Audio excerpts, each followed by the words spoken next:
पहला सौदा में आप सबका स्वागत है। भारतीय बाजारों की खुलने की तैयारी और बता दूं आपको संकेत किस तरह के आते दिख रहे हैं। एसजीएक्स निफ्टी कमजोरी के साथ 45 अंक नीचे। एक बार एसजीएक्स निफ्टी आज सुबह 70 पॉइंट तक की कमजोरी दिखाता हुआ, लेकिन वहां से थोड़ी रिकवरी आती हुई दिख रही है। वजह साफ तौर पर अमेरिकी बाजारों से डाउ में हमने एक तेज गिरावट शुक्रवार के सेशन में देखी। एशियाई बाजारों में भी रुझान कमजोरी की तरफ, ज्यादातर बाजार पीछे ही खुलते हुए नजर आ रहे हैं। एशियाई बाजारों में भी वहां पर रुझान साफ तौर पर नेगेटिव है और इन सबके चलते भारतीय बाजारों में दबाव पड़ना स्वाभाविक है। आप देख सकते हैं शंघाई के बाजार 1.5% कमजोर है। डाउ में हमने 250 अंकों की गिरावट देखी थी और इसके अलावा आप देखें तो बाकी बाजारों में भी नुकसान कमजोरी की तरफ ही ज्यादा होता हुआ दिख रहा है। पहली टिक आपकी स्क्रीन पर आने की तैयारी में यहाँ पर प्री ओपनिंग सेशन में, और आप देख सकते हैं 7 अंक नीचे सेंसेक्स है और 40 अंक नीचे निफ्टी खुलता हुआ दिख रहा है। थोड़ी कमजोरी के साथ शुरुआत होती दिख रही। कौन से स्टॉक्स हैं एक्शन में? भारतीय एयरटेल 9% कमजोर है, लीवर 9% नीचे, एससीसी 4% नीचे और कोल इंडिया में 4% का नुकसान है। कोल इंडिया, इस पर नजर रखनी चाहिए। ऑफर फॉर सेल खत्म हो चुका है तो देखना होगा कि यहाँ पर किस तरह का रुझान बनता हुआ दिखता है। आइए मजबूत शेयरों की तरफ। अल्ट्राटेक सीमेंट में 2.5% की मजबूती और इतनी मजबूती आपको एनएमडीसी में नजर आएगी। तो ये कुछ एक स्टॉक है जो पॉजिटिव साइड पर रुझान दिखाते हुए नजर डाल लीजिए। करेंसी मार्केट पर रुपए की शुरुआत थोड़ी कमजोरी के साथ फिर से काफी दिनों बाद रुपया 62 के लेवल पर आता हुआ दिख रहा है। डॉलर के मुकाबले में तो थोड़ी करेंसी, चूंकि डॉलर मजबूत होता दिख रहा है दुनिया भर में, तो उसका फायदा डॉलर को यहाँ पर रुपए के सामने भी मिलता हुआ दिख रहा है। आज करेंसी मार्केट में शुरुआत नेगेटिव साइड पर होती दिख रही रुपए के लिए, लेकिन डॉलर के लिए पॉजिटिव लगभग 1/4% का फायदा होता हुआ दिख रहा है। ये स्टॉक सेक्शन में, और अब कुछ ऐसे स्टॉक्स जहां पर आज एक्शन दिखेगा उन पर राय लेते हैं। जेट एयरवेज, मानस आपसे राय लेना चाहता हूं। टेक्निकली एक बड़ी राहत की खबर एक और, एटीएफ के दाम आईओसी ने 11% एक साथ कट किए, तेजी से घटाए। पिछली बार मुझे याद है जिस दिन एटीएफ कट हुआ था उस दिन शायद स्टॉक में डबल डिजिट रिटर्न आते हुए दिखे थे, 10% से ज्यादा का उछाल हुआ था। मजबूत तो स्टॉक है ही। चार्ट पर क्या सिचुएशन है, क्या अब भी खरीदने का मौका है, क्या लेवल्स, क्या टारगेट्स हैं इसके लिए? अनिल, देखिए नवंबर और दिसंबर में एक शार्प अप मूव देखने को मिला था। स्टॉक 250 से करीब 450-475 के लेवल तक गया था। उसके बाद हम लगातार देख रहे थे कि एक रेजिस्टेंस स्टॉक फेस कर रहा था 475 के आसपास, बट पिछले दिनों 475 के रेजिस्टेंस रीच करने का मतलब ये हो गया कि रैली अभी और देखी जाएगी। स्टॉक कहीं ना कहीं 610, 620 तक जा सकता है। तो कभी भी कोई करेक्शन आए तो बाई किया जा सकता है। इवन करंट लेवल्स पे मैं समझता हूँ ये एक बाई कैंडिडेट है, जहां पर आपके स्टॉप लॉसेस 475 के नीचे होंगे और एक शॉर्ट टर्म टारगेट अगर सेट करके चले तो कहीं ना कहीं 550 के आते। ओके, लेकिन एक पॉकेट जहां पर हमने देखा है काफी ज्यादा इंटरेस्ट पिछले सेशन में था, पिछले हफ्ते भी, वो रियल एस्टेट काउंटर्स है। और आशीष, मैं आपकी राय लेना चाहूंगी। एचडीआईएल, इंडिया बुल्स रेल जैसे काउंटर्स जहां पर हमने देखा था काफी तेजी की पोजीशंस बनी है। इनफैक्ट काफी फंड हाउसेस ने खरीदारी भी की है दोनों ही स्टॉक्स में। क्या स्ट्रैटेजी होगी कि अब भी लॉन्ग ऐड किए जा सकते हैं? बिल्कुल हर्षदा, लास्ट टाइम भी हमने 92 के आसपास एचडीआईएल में बात की थी कि करीब 110-115 के स्तर पॉसिबल है, बट जिस तरह के ओपन इंटरेस्ट और वॉल्यूम्स के साथ में ये लेवल्स आए उसको देखते हुए लगता है कि ट्रेंड जो है वो अभी भी बरकरार रह सकता है। और एचडीआईएल के अंदर ही हम एक लॉन्ग रिकमेंड करेंगे जहां पे करीब 125-127 तक के टारगेट्स हमें देखने को मिल सकते हैं। डिप्स में थोड़ा बाइंग करना चाहिए अराउंड, अगर से 105-106 के लेवल्स के आसपास लेते हैं तो रिस्क रिवॉर्ड काफी फेवरेबल होगा विद अ स्टॉप बिलो 100, और मुझे लगता है अपसाइड में 125 तक के लेवल्स आ सकते हैं। ये इंटरेस्टिंग है कि रियल एस्टेट स्टॉक्स जिन्हें जनरली कमजोर क्वालिटी के शेयर माना जाता है, जहां पर बड़ी उछाल आती दिख रही है, एचडीआईएल, आईबुल, यूनिटेक, ये सारे के सारे स्टॉक का जबरदस्त आउट परफॉर्मेंस दिखाते हुए, जहां शुक्रवार के सेशन में एफआईज की तरफ से स्टॉक फ्यूचर्स में जमकर बिकवाली हुई थी, वहीं ये 2 हाई बीटा स्टॉक बड़े एफआईज की तरफ से खरीदारी के सौदे दिखाते हुए, और ये इंटरेस्टिंग है एक कॉन्ट्रा रुझान इन सारे शेयरों में। कुछ और स्टॉक्स जहां पर एक्शन दिखेगा, डीवीज लैब, मानस चार्ट देखकर बताइए स्टॉक कितना गिरेगा, नंबर्स खराब है। देखिए गिरावट बहुत ज्यादा तो नहीं दिखती है क्योंकि एक रेंज बन गई है स्टॉक की। अगर आप पिछले दिनों देखें तो हाई लेवल्स पे 1770, 1775 पर रेजिस्टेंस और लोअर लेवल्स पे 1650 के पास सपोर्ट है और काफी टाइम से ये रेंज बनी हुई है। तो मैं समझता हूँ ये रेंज जब तक ब्रेक ना हो तब तक कोई बड़ा व्यू नहीं लेना चाहिए। ये जरूर है कि अगर आज खराब नतीजों के चलते गिरावट आएगी तो शायद 1650 पे एक बार स्टॉक को देखना पड़ेगा। अगर वहां पर सपोर्ट लेता है तो फिर से हमें बाउंस बैक देखने को मिलेगा। अविनाश, ग्रासिम के नंबर्स बहुत ही निराशाजनक। स्टैंड लोन बेसिस पर मुनाफे में करीब 25% की गिरावट, मार्जिन आप देखिए करीब 11.5% फ्रॉम 14%। कितना आपको लग रहा है इम्पैक्ट आएगा स्टॉक में? प्री ओपन में तो करीब 1% नीचे है ये। आई थिंक मेरे ख्याल से I think definitely numbers disappointing है Harshada. I think you will see possibly थोड़ा बहुत और गिरावट आज आपको वापस देखने को मिले. मेरे ख्याल से I think clearly cost pressure के कारण मार्जिन में थोड़ा दबाव आ गया है.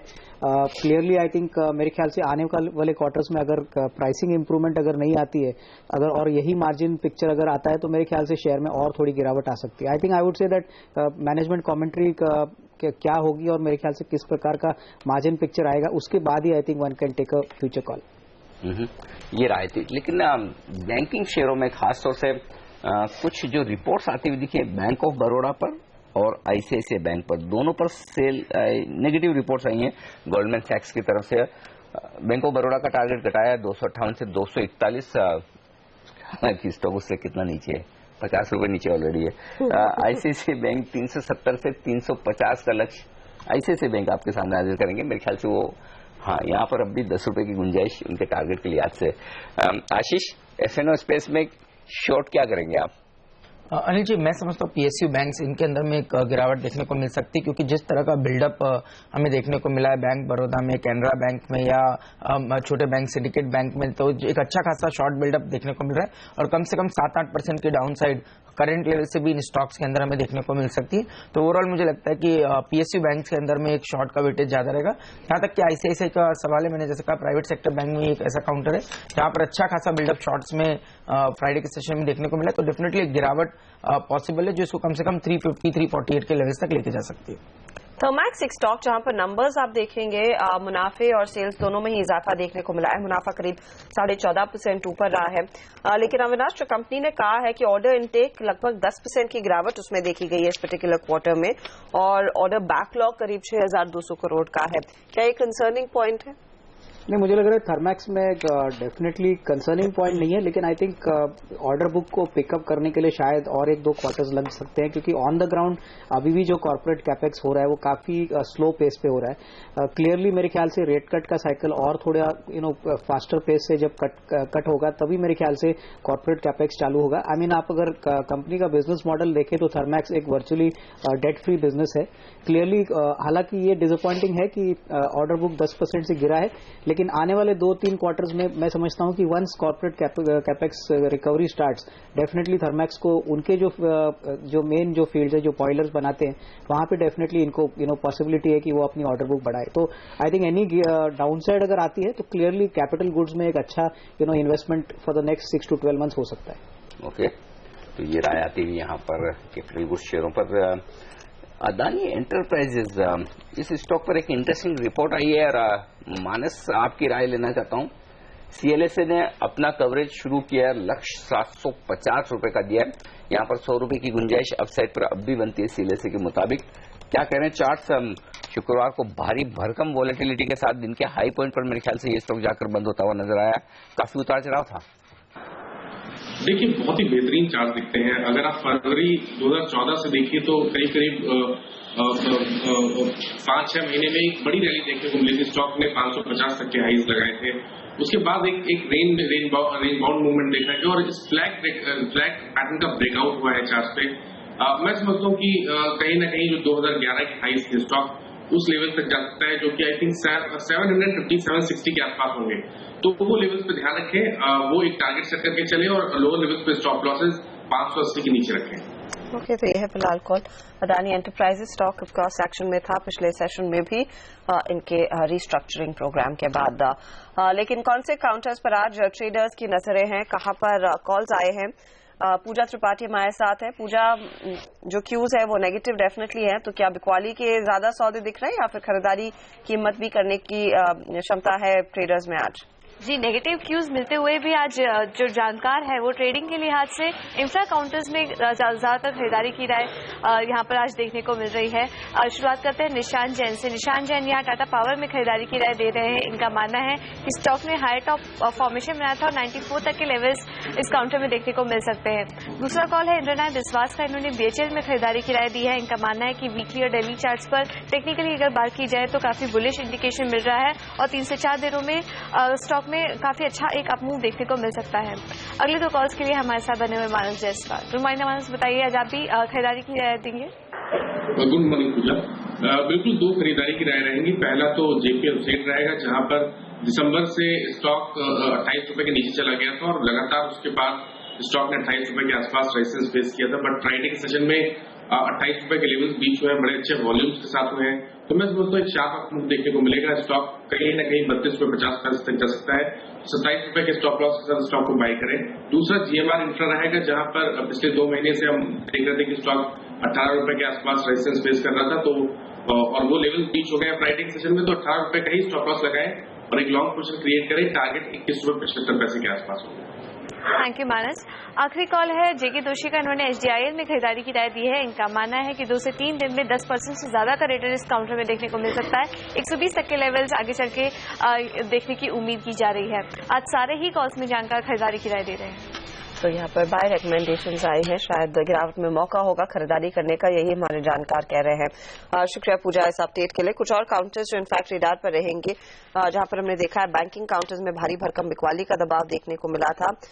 कुछ इंटरेस्टिंग तेजी के सौदे जो आए थे वो जेपी एसोसिएट्स, जीएमआर इंफ्रा जैसे काउंटर्स में देखे गए। आशीष, क्या आप देख रहे हैं इस डेटा में? बिल्कुल हर्षदा, ये स्टॉक बहुत लंबे समय के बाद एक बाइंग इंटरेस्ट में आया और जिस तरह का हमने देखा कि फ्राइडे के सेशन में जब मार्केट्स में एक वीकनेस आ रही थी, कंटिन्यूसली जेपी एसोसिएट्स के अंदर में एक अच्छा खासा ओपन इंटरेस्ट लॉन्ग साइड पे बनता हुआ नजर आ रहा था। तो डेफिनेटली मुझे लगता है ये हाई बीटा स्टॉक्स जो कि इस पूरी लास्ट 6 महीने से 9 महीने की रैली में पार्टिसिपेट नहीं किए थे, वहां पर एक अच्छा खासा बाइंग इंटरेस्ट देखने को मिल रहा है, चाहे वो जेपी एसोसिएट हो, एचडीआईएल हो, इंडिया बुल रियल एस्टेट हो या जीएमआर इंफ्रा जैसे काउंटर हो। इवन हम देख रहे हैं अडानी एंटरप्राइजेस जो कि काफी लंबे समय से एक लगाड़ था, उसके अंदर में एक अच्छा खासा ओपन इंटरेस्ट का इजाफा देखने को मिला।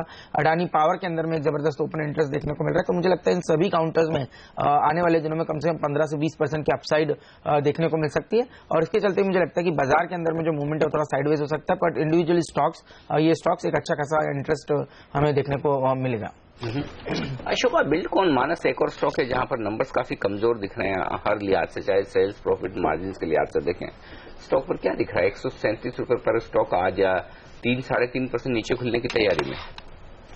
जी, ये स्टॉक मैं सुन नहीं पाया, फिर से रिपीट करेंगे प्लीज। अशोका बिल्डकॉन कैश में जो स्टॉक है, इस पर आपसे राय लेना चाहता हूं क्योंकि नंबर्स कमजोर हैं और स्टॉक प्री ओपनिंग सेशन में 3-3.5% नीचे खुलने के संकेत दे रहा है। इसका करंट प्राइस 140 के आसपास। राइट। जी, देखिए बहुत स्ट्रॉन्ग सपोर्ट दिखता है। अगर आप चार्ट देखें तो 135 से लेकर 125 तक, तो अगर गिरावट आए तब तो खरीदारी करें, अदरवाइज करंट लेवल पे वेट करना बेहतर आइडिया है।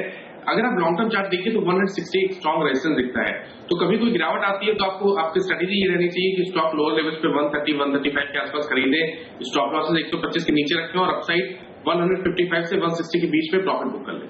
आशीष जी, ये जो क्रूड इतना बढ़ा है 9% और इसके साथ ही जो रुपए में फिर से वीकनेस आ गई है, शॉर्ट क्या किया जाए आईओसी, एचपीबीपी तीनों में से?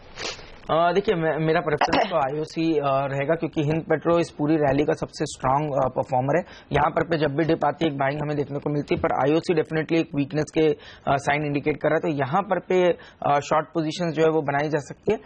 यहाँ पर भी मैं समझता हूँ 360 का एक स्ट्रिक्ट स्टॉप लॉस रखना होगा क्योंकि बहुत लंबे समय के बाद में एक रेंज का ब्रेकआउट हुआ था और उसके बाद सडनली ये न्यूज फ्लो आ रहे, तो मैं समझता हूँ 360 का एक स्टॉप रखे, डाउन साइड में 335 के आसपास पोजीशंस कवर कर लेनी चाहिए। ओके, तो ये आती हुई यहाँ पर आईओसी, एचपीबीपी आज तीनों स्टॉक रेडार पर होंगे, देखना होगा किस तरह का एक्शन यहाँ पर आता है। सन फार्मा रेनबेक्सी में क्या ट्रेड करेंगे मानस? यहाँ पर अमेरिकी अथॉरिटी से इनके मर्जर को कंडीशनल मंजूरी मिली है। देखिए दोनों ही स्टॉक के चार्ट्स बेहतरीन है।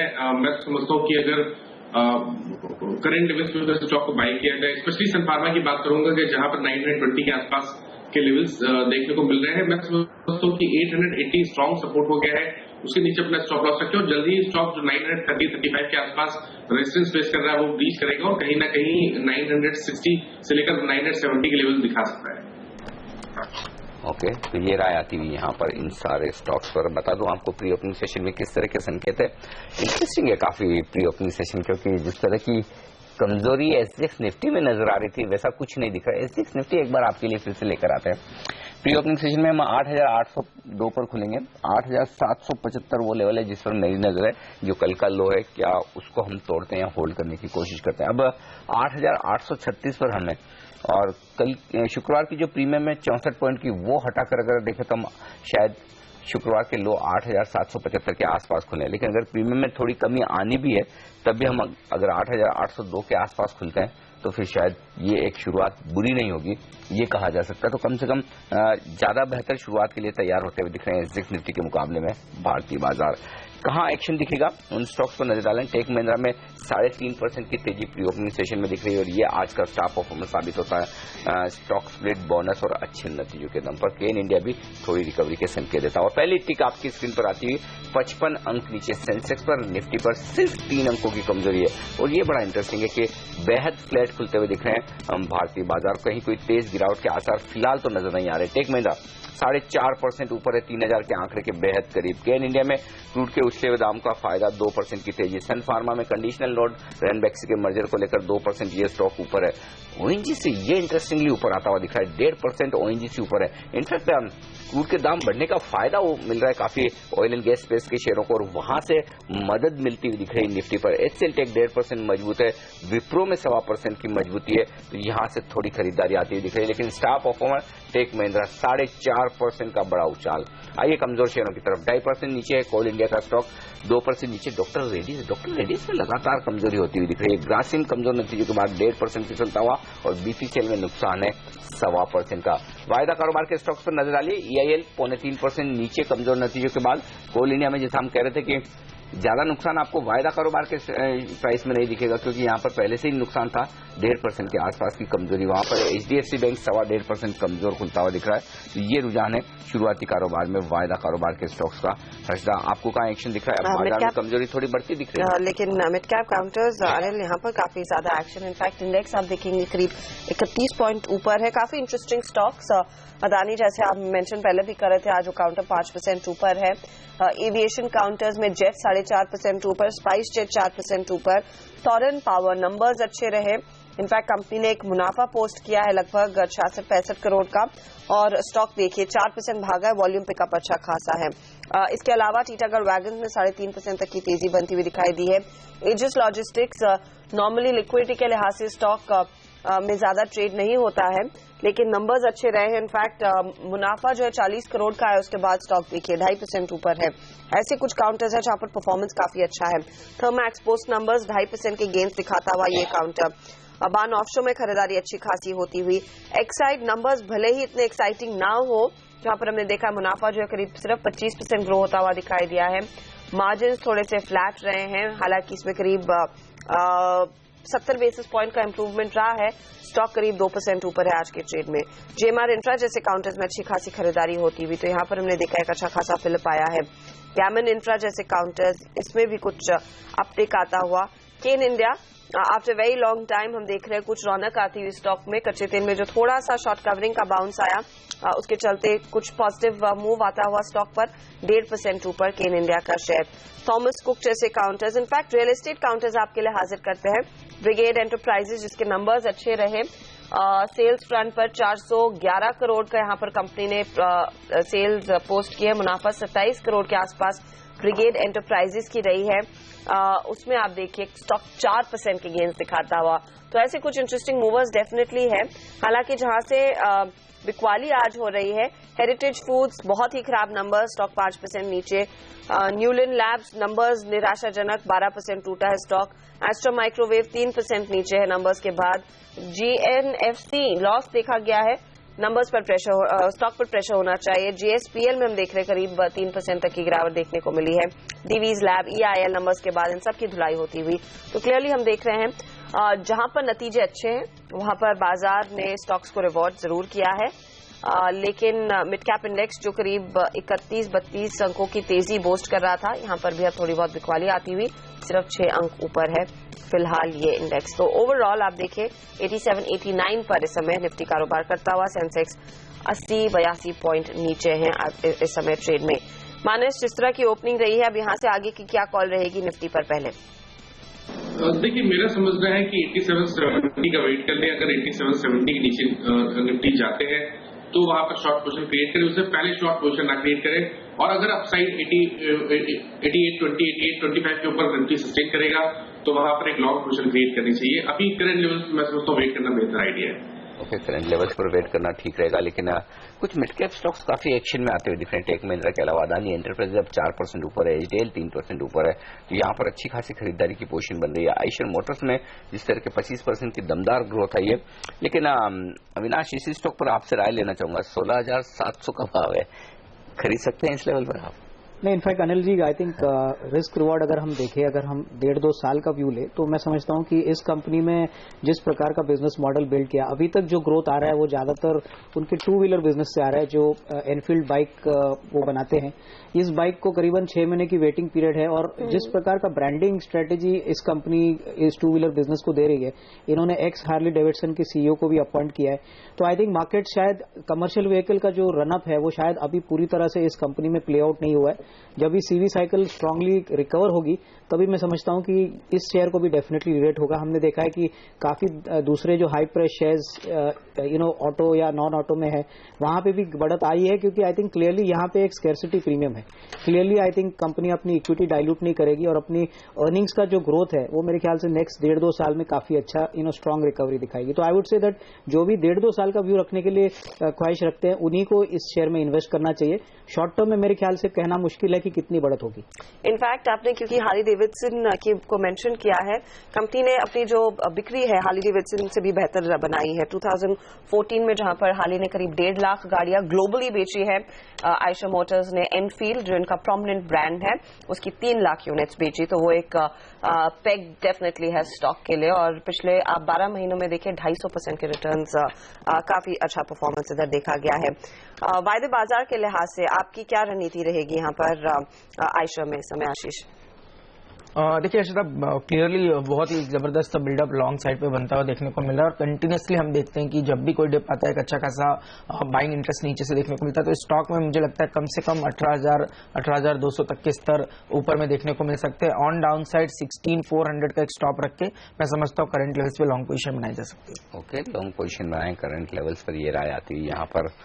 लेकिन आशीष, अदानी एंटरप्राइजेज में 664 रुपए का हाई बनाने के बाद 20 रुपए नीचे आया है वायदा कारोबार में, यहाँ पर क्या ट्रेड करेंगे आप? अनिल जी, वैसे आप लास्ट वीक हमने इस स्टॉक को 520 के आसपास रिकमेंड किया था, और मुझे लगता है क्लियरली इस स्टॉक में एक जबरदस्त ओपन इंटरेस्ट बना हुआ है। कोई भी डिप जो इसको कम से कम 620-25 तक लेके आती है वो बाइंग अपॉर्चुनिटी इंडिकेट करती है। 610 का एक पोजिशनल स्टॉप रखना चाहिए। मुझे लगता है कम से कम 690-700 के टारगेट्स बहुत जल्द स्टॉक में देखने को मिलेंगे। स्पाइस जेट और जेट एयरवेज, मानस, दोनों पर आपकी राय, एंड स्पेशली स्पाइस जेट जिसने 13 से एक टर्न अराउंड दिखाया, आज देखिए 23 पर आ गया है। ऑफ कोर्स ट्रिगर अच्छा खासा है इनको, एक तो मार्च से आगे बुकिंग लेने का एक्सटेंशन मिला है, बेल आउट कंपनी का होता हुआ दिखाई दिया है, और एटीएफ में जो आईओसी ने दाम काटे लगभग 11%, उसका भी फायदा मिलता हुआ स्टॉक में। क्या खरीदेंगे काउंटर?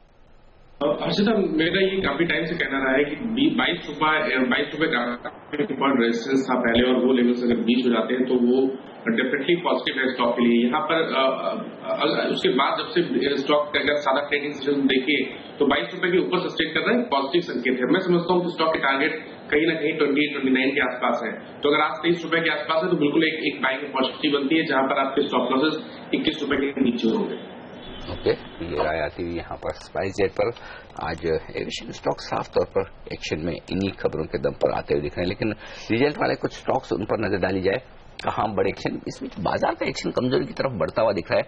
135 अंक टूट चुका है सेंसेक्स और निफ्टी 30 अंक नीचे। शुक्रवार के लो लेवल्स पर हम आ चुके हैं सेंसेक्स और निफ्टी पर। आगे बढ़ो उससे पहले एक इंट्राडे यहाँ पर राय आपसे लेना चाहता हूँ आशीष, क्या शॉर्ट टर्म ट्रेडर्स को, इंट्राडे ट्रेडर्स को शुक्रवार के लोस पर स्टॉप लॉस रखना चाहिए निफ्टी का, या कोई और सजेस्ट करेंगे लेवल आप? देखिए जी, जैसे मैंने कहा कि वीकनेस थोड़ी सी बढ़ सकती है, और उसके चलते मैं समझता हूँ कि थोड़ा सा एक शॉर्ट पोजीशंस का ही ध्यान अभी रखना चाहिए।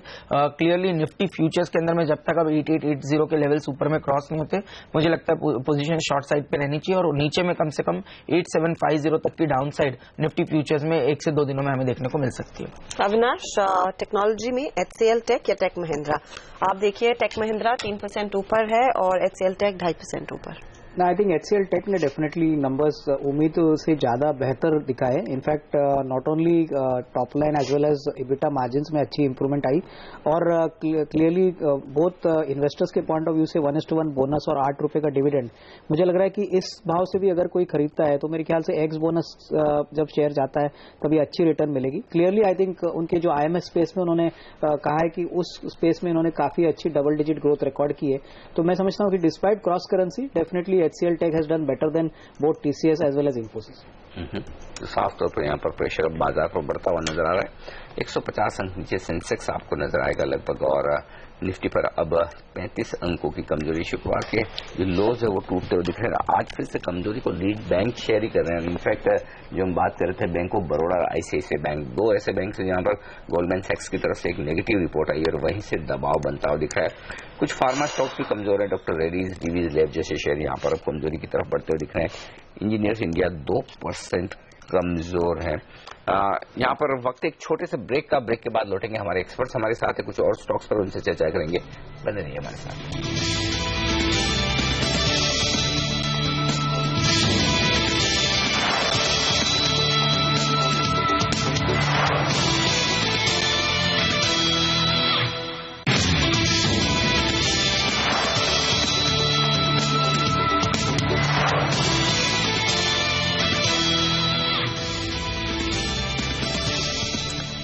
पॉइंट नीचे सेंसेक्स इस समय 29,070 के आसपास ट्रेड करता हुआ, और निफ्टी भी आप देखिए 87-84 के आसपास करीब 24 अंकों की गिरावट यहां पर देखी जा रही है। कोल इंडिया में वो सेल साइड की पोजीशंस अभी एक्टिव है, 2.5% नीचे है ये index. HDFC bank, ICICI bank कमजोर, HDFC बैंक इनफैक्ट 2% नीचे आज के ट्रेड में। इसके अलावा भारतीय Airtel, HUL, NTPC, Infosys, TCS जैसे काउंटर्स में भी बिकवाली हावी है। ऑटो काउंटर्स रेडार पर रहेंगे क्योंकि आज बिक्री के आंकड़े आने वाले हैं। टाटा मोटर्स उससे पहले आप देखिए हल्की सी नरमी दिखाता हुआ। मारुति में हालांकि करीब 1% के गेन्स देखे जा रहे हैं। M&M भी पॉजिटिव है और हीरो मोटोकॉर्प करीब आधे % की तेजी दिखाता हुआ इस समय। लेकिन टेलीकॉम काउंटर्स जिस तरह की यहाँ पर बिकवाली का दबाव बना हुआ है, इधर अविनाश मैं आपकी राय लेना चाहूंगी, क्या आपकी रणनीति होगी? क्योंकि सुप्रीम कोर्ट से जो ऑर्डर आया है कि इन्होंने एक पिटिशन डिफरेंशियल टैरिफ के लिए फाइल की थी, वो खारिज हो गई है और दबाव आया है ज्यादा आइडिया, भारती जैसे काउंटर्स पर। आरकॉम दूसरी तरफ 1% ऊपर। आई थिंक मैं समझता हूं कि सारे टेलीकॉम काउंटर्स में दबाव रहेगा क्योंकि जिस प्रकार की स्पेक्ट्रम की नीलामी होगी मैं समझता हूं काफी प्रीमियम पे होगी, और ये सारी कंपनीज पे जो डेट अभी भी बैलेंस शीट पे है वो काफी ज्यादा है। मेरे ख्याल से जो भी फंडिंग स्पेक्ट्रम के लिए होगी वो वापस इंक्रीमेंटल डेट से ही होगी। तो I would say that clearly इनके मार्जिन्स पे प्रेशर रहेगा। इनफैक्ट ऑल्दो ये प्राइस इंक्रीजेस लास्ट क्वार्टर में अच्छे कर चुके हैं, लेकिन फिर भी मेरे ख्याल से जो भारतीय एयरटेल कहिए या आइडिया कहिए, इनके लिए ज्यादा दबाव है क्योंकि इनके लाइसेंसेस अभी एक्सपायर होने हैं। इनको स्पेक्ट्रम ज्यादा से ज्यादा लेना काफी जरूरी है। तो इनके लिए डेफिनेटली जो कैपिटल स्ट्रक्चर अभी बिजनेस का है वो काफी हैवी है, ऑलरेडी डेट बैलेंस शीट पे काफी है। तो I would say that in stock से शायद आपको थोड़ा और दबाव इन द शॉर्ट टर्म देखने को मिले। यूनिटेक, आईबुल, ये सारे के सारे रियल एस्टेट स्टॉक्स अब तेजी में आते दिख रहे हैं। 4.5% का बड़ा उछाल। मानस चार्ट्स पर इन तीनों में से सबसे बेहतर मजबूत, इनफैक्ट चारों DLF को भी काउंट कर लीजिए, चारों में से सबसे बढ़िया कौन सा स्टॉक दिख रहा है चार्ट पर, या फिर इस उछाल में आप शॉर्ट करेंगे? नहीं, बिल्कुल शॉर्ट नहीं करूंगा। जितने भी रियलिटी स्टॉक्स हैं वो काफी बेहतरीन लग रहे हैं चार्ट पर, और सबसे स्ट्रांग पैटर्न की बात करिए तो डेफिनेटली वो SDL होगा। बट ऑलरेडी हम पिछले दिनों SDL में एक बड़ी रैली देख चुके हैं। तो अगर एक ट्रेडर के लिहाज से देखें तो मैं समझता हूँ कि यहाँ पर अपॉर्चुनिटी यूनिटेक में बनती है। यूनिटेक में अभी भी एक ब्रेकआउट 19 रुपए के ऊपर देखा गया है। मैं समझता हूँ यहाँ पर एक लॉन्ग पोजीशन क्रिएट करें, 18 रुपए के नीचे अपना स्टॉप लॉस रखें और पॉसिबल टारगेट कहीं न कहीं 2150 22 के आसपास है। एशियन पेंट्स में काफी वीकनेस दिख रही है, करीब 3% नीचे वायदे में। शॉर्ट पोजीशन जोड़ेंगे आप आशीष? जी हाँ, बिल्कुल। इस स्टॉक के अंदर में क्योंकि उछाल भी हमें बहुत स्पीड से देखने को मिलता है। लास्ट 2 दिनों से कंटिन्यूसली ये फॉल आ रही है जो क्लियरली शॉर्ट साइड पे बनती हुई नजर आ रही है। मैं समझता हूँ 800 तक की डाउन साइड ये स्टॉक दिखा सकता है शॉर्ट टर्म में। 848, 850 का एक छोटा स्टॉप लगा के शॉर्ट पोजीशंस एशियन पेंट्स में बनाई जा सकती है। दो और काउंटर्स जो पिछली 2 सीरीज में एक्टिव होते हुए दिखाई दिए थे, वोल्टास, हेवल्स, यहाँ पर आपकी क्या रणनीति होगी? दोनों में अब देखिए फरवरी सीरीज में बिकवाली का दबाव आया है। देखिए वोल्टास के अंदर भी एक डाउन साइड देखने को मिल सकता है जो कम से कम इसको 250 253 के लेवल्स पे ला सकता है। तो डेफिनेटली वोल्टास के अंदर मैं समझता हूँ 270 एक बहुत स्ट्रॉन्ग रेजिस्टेंस वर्क करेगा। जहां तक कि हेवल्स का सवाल है, अगेन एक ब्रेकडाउन हुआ है रेंज का, तो मैं समझता हूँ इस स्टॉक के अंदर में गिरावट थोड़ी ज्यादा हो सकती है।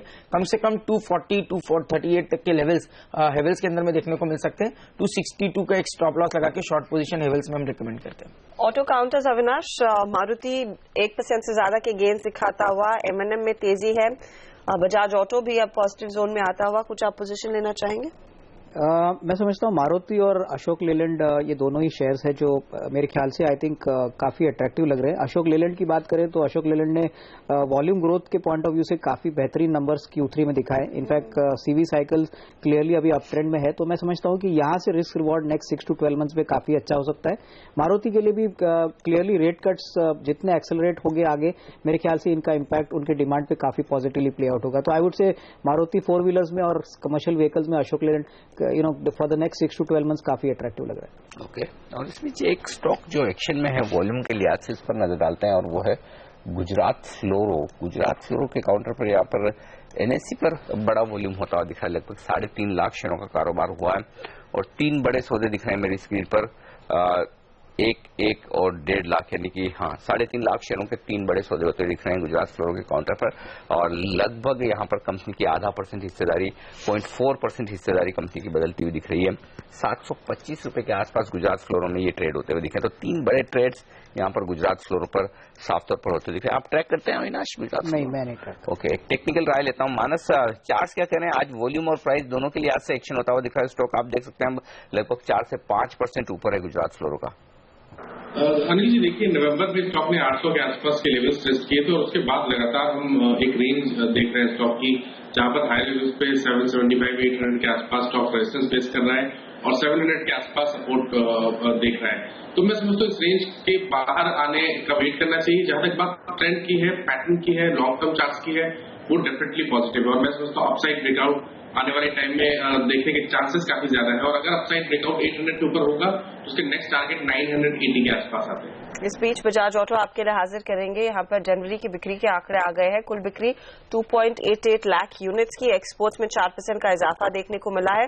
टोटल सेल्स आप देखें 9% की गिरावट देखने को मिल रही है ईयर ऑन ईयर, यानी कि जनवरी पिछले साल हमने देखा था करीब 3 लाख प्लस गाड़ियां इन्होंने बेची थी और इस बारी 2015 में 2.88 लाख यूनिट्स ही बेच पाई हैं। हालांकि एक्सपोर्ट्स में कुछ इजाफा देखने को मिला है, करीब 4% का इजाफा एक्सपोर्ट्स में रहा है, लेकिन टोटल सेल्स में 9% की गिरावट है। स्टॉक 2.5% नीचे। बिकवाली करेंगे इसमें आशीष? देखिए बजाज ऑटो में वैसे भी मार्केट की परफॉर्मेंस के साथ में कहीं ना कहीं वीकनेस बनी हुई थी, तो डेफिनेटली गिरावट में और मैं समझता हूँ शॉर्ट्स बिल्डअप होंगे।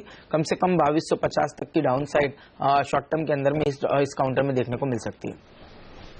ओके, तो ये रहा बजाज ऑटो पर आती हुई नंबर्स अभी अभी आपकी स्क्रीन पर फ्लैश होते हुए दिख रहे हैं। लेकिन ऑटो नंबर से जनरली क्या उम्मीद है अविनाश आपकी? क्या कहीं जो पिछले महीने हमने नंबर्स काफी ढीले देखे थे, लेकिन क्या आपको लग रहा है कि अब फिर से बेहतर होते हुए दिख रहेंगे, या फिर लोग अपनी खरीदारी बजट के बाद के लिए पोस्टपोन करते हुए दिखेंगे? क्योंकि बजट में अब एक्साइज ड्यूटी बढ़ने वाली तो है नहीं। अगर गलती से सरकार पुश करने के लिहाज से एक्साइज ड्यूटी फिर से कम कर दे तो क्या उसका इम्पैक्ट दिखेगा नंबर्स में? अब थोड़ा बहुत दिखने को मिलेगा, क्योंकि हमने देखा है नॉर्मली जो 4th क्वार्टर होता है अनिल जी, वो काफी बम्पर क्वार्टर माना जाता है। बेसिकली लास्ट फरवरी और मार्च के महीनों में काफी बड़ी मात्रा से वॉल्यूम ग्रोथ आता है, पर इस बार मेरे ख्याल से शायद काफी बायर्स वेट कर रहे हैं कि बजट के बाद थोड़ी बहुत और क्लियरिटी मिले। क्लियरली आई थिंक जो पेंटअप डिमांड है वो मेरे ख्याल से फरवरी मार्च में ना मटेरियलाइज होके अप्रैल में जून के क्वार्टर में आपको देखने को मिले। और क्लियरली रेट साइकिल जिस प्रकार से घटेगी, मेरे ख्याल से आपको कहीं ना कहीं फाइनेंसिंग कॉस्ट गाड़ियों की, कमर्शियल व्हीकल्स की कम होती रहेगी। तो मैं समझता हूं कि definitely maybe April to June के क्वार्टर में आपको शायद एक अच्छी अपटिक देखने को मिले। आने वाले 1-2 महीने शायद सॉफ्ट रहेंगे। बैंक्स जहां पर ओवरऑल आज फिर से वीकनेस देखने को मिल रही है, स्पेशली बिग बॉयज में, आंध्रा बैंक आप देखिए करीब 1% से ज्यादा की बढ़त दिखा रहा है वायदे में। यहाँ पर कुछ इंटरेस्ट आया है। पीएनबी में एक माइल्ड पुल बैक आता हुआ 1.5% ऊपर ये भी है। ओबीसी जो काफी पिटा था पिछले हफ्ते, उन खराब नंबर्स के बाद 1% का पुल बैक इसमें आया है। क्या पुल बैक में आप और पोजीशन बेचेंगे, शॉर्ट करेंगे, या फिर आप फ्लो के साथ जाएंगे ट्रेंड के साथ? देखिए कैनरा बैंक, सिंडिकेट बैंक, इन काउंटर्स में मैं समझता हूँ बिल्डअप जो है वो शॉर्ट साइड पे बनने का एक नजर आ रहा है। तो ओवरऑल रैली में भी मुझे लगता है इन स्टॉक्स के अंदर में एक अच्छी खासी शॉर्ट पोजीशन ही बनती हुई देखने को मिलेगी। बट जहां तक कि आंध्रा बैंक का सवाल है, ये काउंटर है जहां पे मैं थोड़ा कॉन्ट्रा प्ले करूंगा। मुझे लगता है इसके अंदर में स्ट्रेंथ फ्राइडे के सेशन में भी देखने को मिली और आज भी एक अच्छी खासी स्ट्रेंथ देखने को मिली, जिसके चलते 100 तक के लेवल्स आंध्रा बैंक में एक्सपेक्ट किए जा सकते। तो ये पेयर ट्रेड भी लिया जा सकता है जहां long Andhra bank, short can bank किया जा सकता है। ओके, तो ये रुझान आता है। और एक और स्टॉक जो इंटरेस्टिंग मूव दिखाता हुआ टेक महिंद्रा, यहाँ पर भी आप देखिए आज हाई लगभग हमने 3000 के लेवल के देखे, 2995 अच्छे नजरियों के दम पर यहाँ पर स्टॉक में गैप अप ओपनिंग और अपने हाई लेवल से लगभग 80 रुपए कमजोर हो चुका है स्टॉक। तो जहां से खुला है वहां से बिकवाली का प्रेशर और वायदा कारोबार में देखिए 3041 का हाई है और इस वक्त वहां से 100 रुपए नीचे ट्रेड करता हुआ दिख रहा है। तो बिकवाली का दबाव साफ तौर पर बनता हुआ दिख रहा है टेक महिंद्रा के स्टॉक में अब ऊपर के लेवल से। वक्त है हमारे तीनों एक्सपर्ट से विदा लेने का। मानस जायसवाल, अविनाश गोरक्षकर और आशीष चतुर्वेदी, आप तीनों का बहुत बहुत शुक्रिया हमारे साथ जुड़कर आज बाजार स्टॉक सेक्टर्स पर अपनी राय देने के लिए। बाजार इस बीच कमजोरी के साथ ट्रेड करते हुए 100 पॉइंट नीचे, सेंसेक्स पर निफ्टी 25 अंक नीचे, लेकिन मिड कैप स्मॉल कैप शेयरों में देखिए कहीं कोई कमजोरी के संकेत नहीं। 0.5% की तेजी मिड कैप इंडेक्स में नजर आएगी। 725 स्टॉक मजबूत, 470 कमजोर। लेंगे ब्रेक और ब्रेक के बाद हमारा फोकस होगा फरवरी के महीने की सबसे बड़ी इवेंट पर। इनफैक्ट यूं कहें कि साल की सबसे बड़ी इवेंट, और जी हाँ वो है यूनियन बजट। क्या है इंडस्ट्री की उम्मीद है यूनियन बजट से, और आज से हम ये खास कवरेज शुरू कर रहे हैं बजट एक्सपेक्टेशंस का, उम्मीदों का। हमारे साथ देश के जाने माने इंडस्ट्रियल हाउस गोदरेज ग्रुप के चेयरमैन अदी गोदरेज जुड़ेंगे इस ब्रेक के बाद।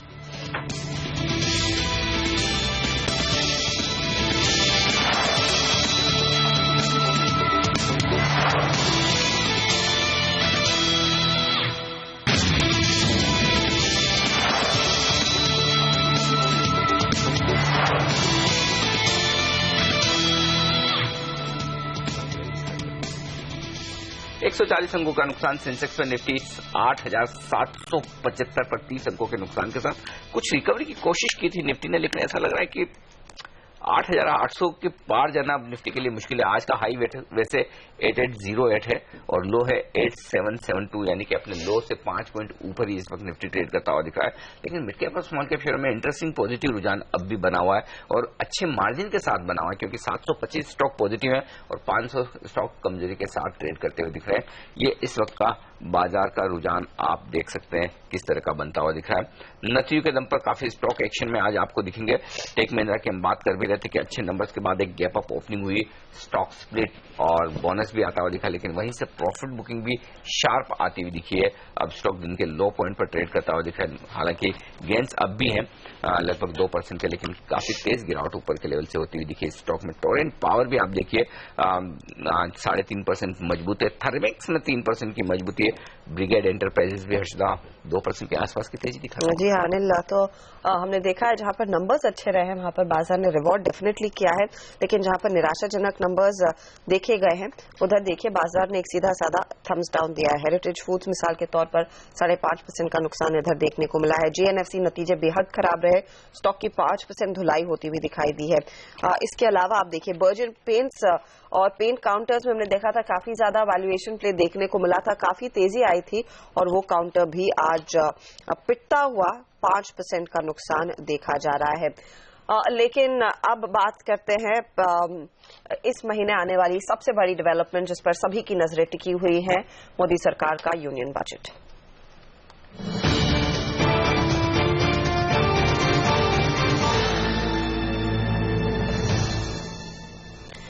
काफी बड़ी योजनाएं सरकार ने प्लान की हुई है, make in India, digital India और साथ ही जनधन योजना जैसे बड़े प्रोग्राम्स। लेकिन इस बजट में क्या बड़ा निकल कर आएगा और कैसे इन बड़े प्रोग्राम्स को आगे फुलफिल किया जाएगा, उसी पर हम शुरू कर रहे हैं खास सीरीज। और आज हमारे साथ जुड़ रहे हैं गोदरेज ग्रुप के चेयरमैन अदी गोदरेज। गोदरेज साहब, स्वागत है आपका सीएनबीसी आवाज पर। हम कह रहे हैं ये है make in India budget Modi सरकार के लिए एक बहुत ही बड़ा और फ्लैगशिप प्रोग्राम। आपके लिहाज से वो कौन सी बड़ी चीजें करनी है अगर वाकई में इस मेक इन इंडिया के सपने को सक्सेस बनाना है सरकार ने? सबसे बड़ी बात है कि अब गवर्नमेंट को काफी फायदा रहा है। फाइनेंस मिनिस्टर का जॉब काफी इजी हो गया है, क्योंकि ग्लोबल कमोडिटीज प्राइसेस नीचे आ गए हैं। इससे फिस्कल डेफिसिट कंटेन करने का प्रॉब्लम बहुत कम हो गया है। जो सब्सिडीज रहेगी वो कम हो जाएगी। ग्लोबल कमोडिटी प्राइसेस बहुत कम हो गए, केवल क्रूड ऑयल के नहीं लेकिन दूसरे भी कमोडिटीज के, जैसे कि vegetable oils, coal, iron ore. मैं समझता हूं कि इससे गवर्नमेंट काफी इंसेंटिव दे सकेगी मैन्युफैक्चरिंग को बढ़ाने के लिए।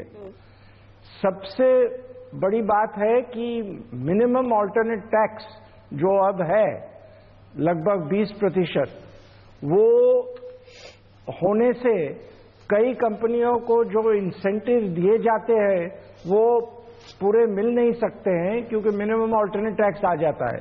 तो मैं समझता हूं कि मिनिमम ऑल्टरनेट टैक्स कम कर देना चाहिए लगभग 10% तक, और उससे इंसेंटिव्स कंपनीज को मिल सके और ये इंसेंटिव्स के कारण वो ज्यादा मैन्युफैक्चरिंग में इन्वेस्ट कर सके। दूसरे भी सब कई इंडस्ट्रीज में इंसेंटिव देने चाहिए मैन्युफैक्चरिंग के लिए। इससे जीडीपी ग्रोथ भी बढ़ सकता है और अल्टीमेटली गवर्नमेंट के रेवेन्यूज भी बढ़ सकते हैं। ओके, तो मैट में थोड़ी सी कंसेशन देने की जरूरत है। लेकिन एक और बात जो गोदरेज साहब काफी लंबे समय से चल रही है, जीएसटी के इम्प्लीमेंटेशन को लेकर, इसके बारे में बजट में आप क्या सुनना चाहेंगे? बजट में तो कुछ नहीं हो सकता है जीएसटी इम्प्लीमेंटेशन के बारे में, केवल अनाउंसमेंट्स हो सकते हैं। लेकिन जीएसटी कॉन्स्टिट्यूशनल अमेंडमेंट कहा है कि ये बजट सेशन में इंट्रोड्यूस करेंगे, तो मैं आशा रखता हूं कि ये पास हो जाए ये बजट सेशन में, और फिर जो स्टेट्स का परमिशन लेने पड़ेंगे कॉन्स्टिट्यूशनल अमेंडमेंट के लिए वो लेना होगा। तो मैं समझता हूं कि जीएसटी 1 अप्रैल 2016 से इम्प्लीमेंट किया जा सकता है, और इस इम्प्लीमेंटेशन से other things being equal GDP growth 2% बढ़ सकता है। इससे बहुत फायदा होगा इकोनॉमी को, बहुत फायदा होगा मैन्युफैक्चरिंग को और एक्सपोर्ट्स को भी। यहाँ पर क्योंकि आपने कहा है कि सरकार का फोकस रहेगा मैन्युफैक्चरिंग को और बढ़ावा देना, इन्वेस्टमेंट्स और अट्रैक्ट करने होंगे। मैट आप कह रहे हैं 10% पर लाया जाए गोदरेज साहब, लेकिन मैन्युफैक्चरिंग इंसेंटिव के लिए क्या आपको लग रहा है, जैसे पहले भी बात हुई है कि एमएसएमई सेक्टर को और प्रेफरेंस दिया जाए, कुछ और स्पेशल स्कीम्स लाई जाए एसईजेड्स में, वो सरकार उसके बारे में सोचती हुई दिखाई देगी? हाँ, मेरे को लगता होना चाहिए, होगा भी। और एमएसएमई को सबसे बड़ा चेंज करना चाहिए कि ये एमएसएमई की लिमिट्स जो है वो बहुत कम है, बढ़ानी चाहिए, हर साल बढ़नी चाहिए। और जो अब बहुत कम लिमिट्स है वो बढ़ेगी तो एमएसएमई सेक्टर को फायदा रह सकता है, एमएसएमई सेक्टर बढ़ सकता है, और एमएसएमई का डेफिनेशन भी थोड़ा चेंज होना चाहिए। लेकिन एक और बड़ी बात जो है इंडस्ट्री के लिहाज से, ओवरऑल इकोनॉमी और विदेशी निवेशकों के लिहाज से, वो फिस्कल डिसिप्लिन को लेकर है। क्या लगता है आपको, क्या बात वित्त मंत्री कहे जिससे कि विदेशी निवेशकों का भी कॉन्फिडेंस बढ़े और हमारे यहाँ के जो कॉर्पोरेट्स हैं वो भी इकोनॉमी को लेकर कॉन्फिडेंट होते दिखें? नहीं, ये ऑटोमेटिकली फिस्कल कंट्रोल्स आ जाएंगे। जैसे मैंने कहा था, कमोडिटी प्राइसेस कम हो गए, अब फिस्कल डेफिसिट की होल्ड करने का मुश्किल नहीं रहेगा। डिसइन्वेस्टमेंट भी अच्छा चल रहा है। फ्राइडे को बहुत अच्छा कोल इंडिया का डिसइन्वेस्टमेंट हुआ, लगभग $4 बिलियन मिले हैं गवर्नमेंट को। इससे दूसरे कंपनी के भी डिसइन्वेस्टमेंट हो सकते हैं। तो आते साल में भी डिसइन्वेस्टमेंट और कम सब्सिडी से फिस्कल कंट्रोल अच्छा रहेगा। मैं समझता हूं कि ये मुश्किल चले गई है, और करंट अकाउंट डेफिसिट भी बहुत कम हो जाएगा, शायद करंट अकाउंट सरप्लस हो जाएगा। वो दोनों चीज से फायदा रहेगा, और ये बहुत अच्छा वक्त है इंसेंटिव्स मैन्युफैक्चरिंग के लिए देने का और इन इंसेंटिव से फ्यूचर ग्रोथ को बढ़ाने का। गौजर साहब, फिर क्या आप कहेंगे, अगर ये इंसेंटिव्स आते हैं जो आपने तमाम चीजें कही हैं वो वाकई में बजट में सुनाई देती है, तो इंडस्ट्री में काफी कॉन्फिडेंस आएगा इन्वेस्टमेंट बढ़ने का? क्योंकि अब तक हमने देखा है पॉजिटिव्स तो सब लोग गिन रहे हैं, लेकिन उतना ज्यादा निवेश नहीं देखने को मिला है पिछले 6-9 महीनों में, क्योंकि on the ground GDP growth अब तक अच्छी तरह बढ़ा नहीं है। और मैं समझता हूं कि अब जो कमोडिटी प्राइसेस कम हुए हैं और फिस्कल डेफिसिट कंट्रोल में आया है और ये बजट में जो इंसेंटिव आएंगे उससे मैं समझता हूं कि आते फिस्कल ईयर में काफी इन्वेस्टमेंट डिसीजंस आएंगे फॉरेन कंपनी के भी और इंडियन कंपनी के। यहाँ पर और अगर इंटरेस्ट रेट्स कम हो जाती है उससे भी बेनिफिट मिलेगा? काफी बेनिफिट मिलेगा दो तरह के। पहले तो इंटरेस्ट रेट कम हो गए तो जरूर इन्वेस्टमेंट पे ज्यादा ध्यान दिया जाएगा क्योंकि इन्वेस्टमेंट का कॉस्ट कम रहेगा। पर दूसरा बड़ा फायदा रहेगा कि जो इंडस्ट्रीज में कंजम्पशन फाइनेंस करते हैं कंज्यूमर्स, जैसे कि residential housing, autos, consumer durables, उसका डिमांड काफी बढ़ सकता है और इससे जीडीपी ग्रोथ पे बहुत फायदा रह सकता है। मैं आशा रखता हूं कि आरबीआई गवर्नर कल की जो पॉलिसी आएगी उसमें और भी 25 बेसिस पॉइंट्स का रेट घटने का डिसीजन लेंगे। तो कल की पॉलिसी में एक बार और आरबीआई गवर्नर सरप्राइज दे पॉजिटिव साइड पर तो बेहतर होगा, ऐसा मानना है गोदरेज साहब का। बहुत बहुत शुक्रिया सर आपका हमारे लिए वक्त निकालकर आज इन सारी बातों पर अपनी विस्तार से राय देने के लिए। बाजार इस बीच सोंग नीचे, सेंसेक्स पर निफ्टी पर 25 अंकों का नुकसान। शुक्रवार के लोस को होल्ड करने की कोशिश बाजार की तरफ से होती दिख रही है और ब्रॉडर मार्केट में थोड़ा सा बेहतर मजबूती का माहौल। बाजार के आगे की डायरेक्शन पर बात करते हैं। हमारे साथ आज sandeepsabarwal.com के संदीप सब्रवाल है इस वक्त स्टूडियो में। संदीप, क्या लग रहा है बाजार का डायरेक्शन? क्या फरवरी के महीने में जिस तरह की इवेंट्स है, दिल्ली के इलेक्शन और उसके बाद बजट 9,000 के पार नहीं जा पाएंगे? देखिए, अगर हम मार्केट को देखें तो जनवरी में मार्केट ने थोड़ा वीकनेस लेना शुरू किया था, लेकिन आरबीआई का सरप्राइज रेट कट आया तो उसके बाद मार्केट में सडन रिवाइवल आया। लेकिन हमने देखा कि एक तो बैंक के नतीजे काफी खराब आ रहे हैं, स्पेशली जो बैंक की एसेट क्वालिटी है, और दूसरा इंटरेस्ट रेट्स में एक्चुअली रिडक्शन नहीं हुई क्योंकि इनके एनपीए इतने ज्यादा हैं कि ये लोग इंटरेस्ट रेट कम नहीं कर पा रहे। तो इकोनॉमी को इससे कोई खास बूस्ट नहीं मिला। तो वो जो बूस्टर एक मार्केट में आया सिर्फ इंटरेस्ट रेट कट का, वो एक तरह से एक्चुअल ग्राउंड पे कुछ नहीं है। दूसरा, अगर हम नतीजे देखें तो नतीजों में उम्मीद थी कि 5 से 6% अर्निंग ग्रोथ आएगा इस क्वार्टर में, लेकिन अभी तक के नतीजों में लग रहा है कि 2 से 3% ही आएगा। तो अर्निंग ग्रोथ ने भी डिसअपॉइंट किया है। और ऊपर से ग्लोबल फैक्टर्स अगर हम देखें, यूएस मार्केट्स में काफी करेक्शन आ रहा है, यूक्रेन और ग्रीस के इश्यूज हैं। तो मुझे लगता है कि पूरा एक जो कॉम्बिनेशन इवेंट्स का बनता जा रहा है वो मार्केट के लिए ऐसा नहीं है कि जो मार्केट को प्रोपेल कर सके बहुत आगे। तो अब आगे जाके इवेंट्स जैसे बजट का है, दिल्ली इलेक्शन का कितना इम्पैक्ट होगा मार्केट में, मुझे नहीं लगता कि इतना ज्यादा होना चाहिए। फाइनली वो एक छोटा ही स्टेट है, लेकिन बजट का इम्पैक्ट और ग्लोबल इवेंट्स का इम्पैक्ट जरूर देखेंगे। तो मैं कहूंगा कि 9,000 एक फॉर्मिडेबल बैरियर बन गया है मार्केट के लिए। तो बिल्कुल 9,000 है या 9,050 है, 9,100 है, कहना मुश्किल है।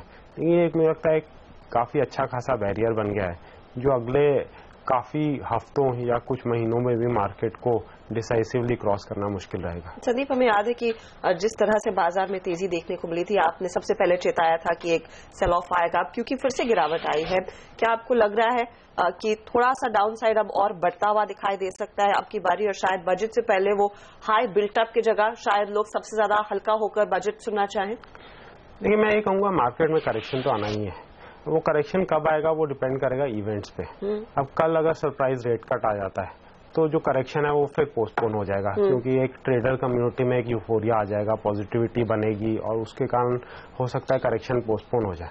लेकिन अगर कल रेट कट नहीं आता तो मुझे लगता है कि हो सकता है ये करेक्शन जो अपनी डायरेक्शन में जा रहा है वो पूरा करेक्शन इस बार खत्म करते हैं। लेकिन करेक्शन होगा तो कितना? क्या अब भी आप वो पुराने लेवल्स देख रहे हैं या फिर जिस तरह की बढ़त क्योंकि बन चुकी है तो बहुत ज्यादा अब करेक्शन दिखे?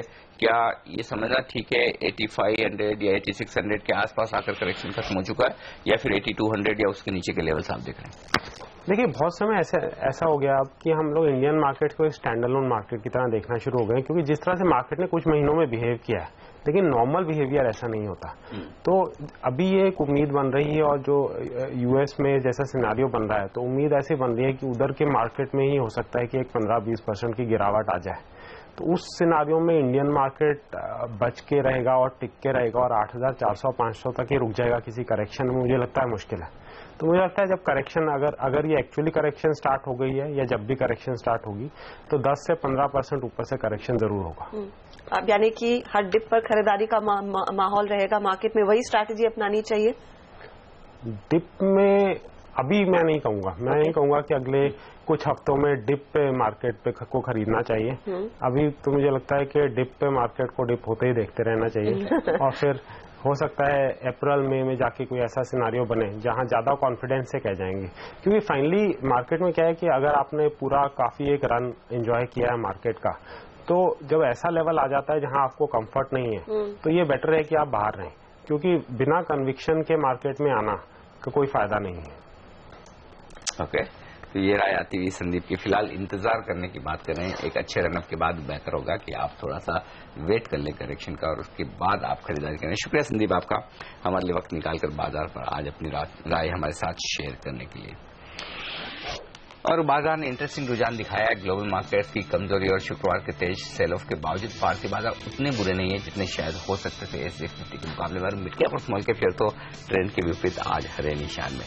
पहला सौदा में आज के लिए इतना ही, लेकिन आज की नजरें रहेंगी कमोडिटी मार्केट के ओपनिंग पर। आप बने रहेगा CNBC आवाज के साथ, लेकर आएंगे आगे आवाज IPL। नमस्कार।